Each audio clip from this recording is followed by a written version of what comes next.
সুপ্রভাত বন্ধুরা, কেমন আছেন আপনারা সবাই? মৌসুমীর নতুন একটি ব্লগে আপনাদের সকলকে স্বাগত জানাই। আশা করি আপনারা সকলেই বেশ ভালো আছেন আর আমরাও বেশ ভালো আছি।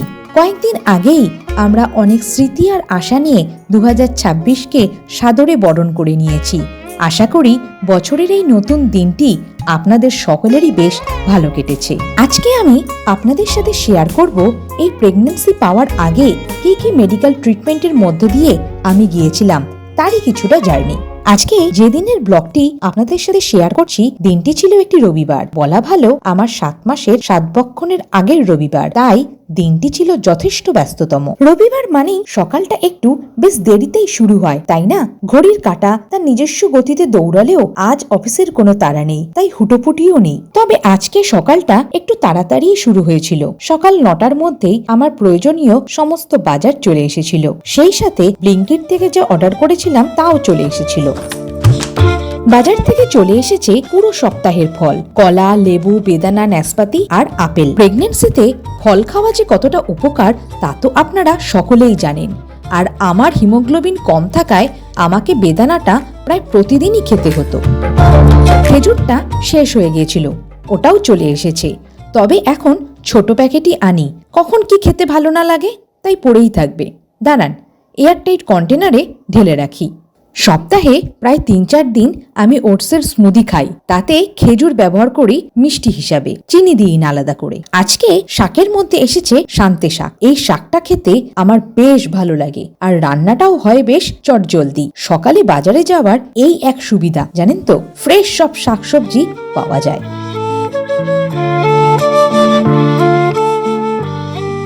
আর কুলেখাড়া পাতাও এসেছে এক আটি। কুলেখাড়া পাতার রস তো আমাকে প্রায় প্রতিদিনই খেতে হয়। আয়রনের ট্যাবলেটের সাথে সাথে এটা খাওয়াও অত্যন্ত জরুরি। কুকারে পরিমাণ মতো জল দিয়ে সামান্য নুন দিয়ে সেদ্ধ করি এই কুলেখাড়া পাতাটা, তারপর ছাঁকনি দিয়ে ছেঁকে এই জলটাই খাই। আজকে কাতলা মাছগুলো দেখে একেবারে মন ভরে গেল। আজকের মাছটা বেশ বড় ধরনের, আর এই বড় কাতলা মাছই খেতে আমার সব থেকে ভালো লাগে। আজকে মাছ অনেকটাই কম আনা হয়েছে, কারণ 7 মাসের স্বাদ উপলক্ষে আবার এই সপ্তাহে মাছ আসবে, শুধু আজকের জন্যই আনা হয়েছে। মাছের পিসগুলো দেখে দই কাতলা করতে খুব ইচ্ছা করছিল, কিন্তু আজ তো আর সময় হবে না, তাই প্লেন ঝোলই করব। তবে ঝোল প্লেন হলে কি হবে, স্বাদ কিন্তু হবে মুখে লেগে থাকার মতো। স্বাদ উপলক্ষে আজ তো একটু ঘরবাড়ি পরিষ্কার করতে হবে। এখন তো আর আগের মতো পেরে উঠি না, তাই রেগুলার বেসিসে পরিষ্কার করাও হয় না। আমার হেল্পিং হ্যান্ডকে বলেছি আজকে আমাকে একটু সাহায্য করতে। দুজনে মিলে, মানে বেশিরভাগটাই ও করবে, আমি ওর সাথে থাকবো। এই যা দেখলাম ঘড়িতে এখন 10টা মতো বাজে, আর ওর আসতেও প্রায় অনেকটাই দেরি আছে। তাই ভাবলাম বসে থেকে লাভ নেই, মাছ রান্নাটা শুরু করে দিই, না হলে পরে আবার দেরি হয়ে যাবে। আজকে রান্না করতে করতে অনেক কথাই মনে হচ্ছিল। এই সপ্তাহতেই স্বাদ, মনে যেন 2 রকমের অনুভূতি কাজ করছে। একে তো খুবই আনন্দ হচ্ছে, আবার অন্যদিকে বেশ ভয়ও লাগছে, কারণ 32 সপ্তাহ থেকে স্যার আমাকে খুব সাবধানে থাকতে বলেছেন। আজ এই সময় দাঁড়িয়ে যখন পেছনের দিকে তাকাই, তখন মনে হয় আমার এই জার্নিটি একদম সহজ ছিল না। কত চড়াই উতরাই পেরিয়ে তারপর আজকে আমি এই জায়গায় পৌঁছেছি। তবে এখনো অনেকটাই পথ বাকি আছে চলার। 2019-এ উমাতে যখন আমার মায়োমেক্টমি হয়, তখন মনে অনেক আশা ছিল যে এই অপারেশনের পরেই আমি সেরে উঠব।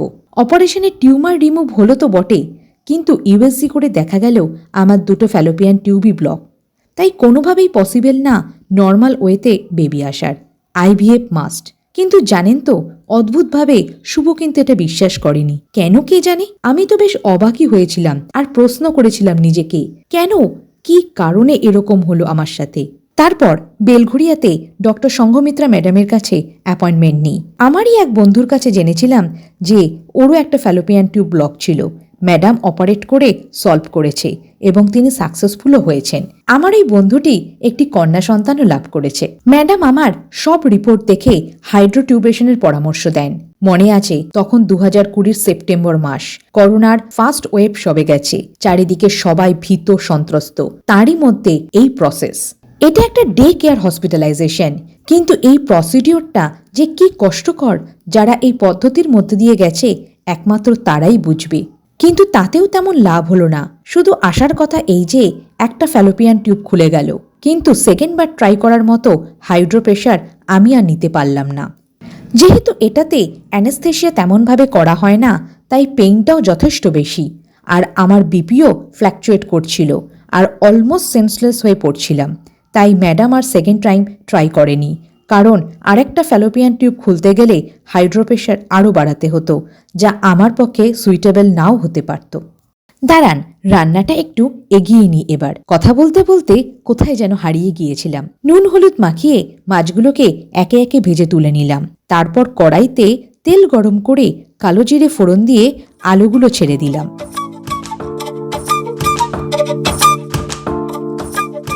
আর মিক্সিতে বানালাম দুটো পেস্ট, একটাতে কাঁচা লঙ্কা রসুন আর পেঁয়াজের পেস্ট, আর একটা বানালাম টমেটোর পেস্ট। এদিকে আলুগুলোও বেশ লাল লাল করে ভাজা হয়ে গেছে। কড়াই থেকে তুলে নিয়ে ওই তেলেই দিয়ে দিলাম কাঁচা লঙ্কা রসুন আর পেঁয়াজের পেস্টটা। তারপর একে একে দিয়ে দিলাম নুন, হলুদ, জিরে গুঁড়ো, কাশ্মীরি মির্চ, সবশেষে টমেটোর পেস্টটাও দিয়ে দিলাম। ব্যাস, এবার শুধু কষানোর পালা। ভালোভাবে না কষালে কিন্তু মাছের ঝোল থেকে জল গড়াবে। ঘনও নয় আবার পাতলাও নয়, এমন টেক্সচার পাওয়া যাবে না। এরই মধ্যে শাকটা কেটে নিলাম। প্লিজ আপনারা হাসবেন না কিন্তু, আমি এভাবেই শাক কাটি, ছুরি দিয়ে। আর একটা কড়াইতে শাকটাও বসিয়ে দিলাম। প্রথমে কড়াইতে একটু তেল গরম করে নিলাম। তার মধ্যে দিয়ে দিলাম শুকনো লঙ্কা, কাঁচা লঙ্কা আর রসুন ফোড়ন। ফোড়নের সুন্দর গন্ধ বেরোনোর পরেই দিয়ে দিলাম পরিষ্কার করে রাখা কাটা বাছা শাকগুলো। এরপর স্বাদ অনুযায়ী দিয়ে দিলাম নুন আর একটু হলুদ, আর শেষে দিলাম সামান্য মিষ্টি, যেটা শাকের স্বাদকে ব্যালেন্স করতে সাহায্য করে। ঢাকনা দিয়ে হালকা আঁচে শাকটা নিজের জলেই সেদ্ধ হতে দিলাম। মশলা কষানো যখন একদম ঠিকঠাক হয়ে গেল, তখনই দিয়ে দিলাম আগে থেকে ভেজে রাখা আলুগুলো। আলু দেওয়ার পর ভালো করে সবটা একবার নেড়ে নিলাম। কিছুক্ষণ পর দেখবেন মশলা থেকে তেল ছেড়ে দিয়েছে, আর তখনই দিয়ে দিলাম পরিমাণ মতো জল। ঝোলটা বেশি পাতলাও না আবার বেশি ঘনও না, একদম ব্যালেন্স করে। জল দেওয়ার পর ভালো করে সবটা নেড়ে নিলাম, যাতে কড়াইয়ের তলায় কিছু লেগে না যায় আর মশলাটা ঝোলে সুন্দরভাবে মিশে যায়। ঝোল ফুটতে শুরু করলেই এক এক করে সাবধানে দিয়ে দিলাম মাছের টুকরোগুলো। এরপর ঢাকনা দিয়ে মাঝারি আঁচে মাছটা ভালো করে সিদ্ধ হতে দিলাম। মাছ আর আলু একসাথে সেদ্ধ হতে হতেই ঝোলের মধ্যে একটা দারুণ গন্ধ ছড়িয়ে পড়বে। সবশেষে দিয়ে দিলাম সামান্য শাহি গরম মশলা।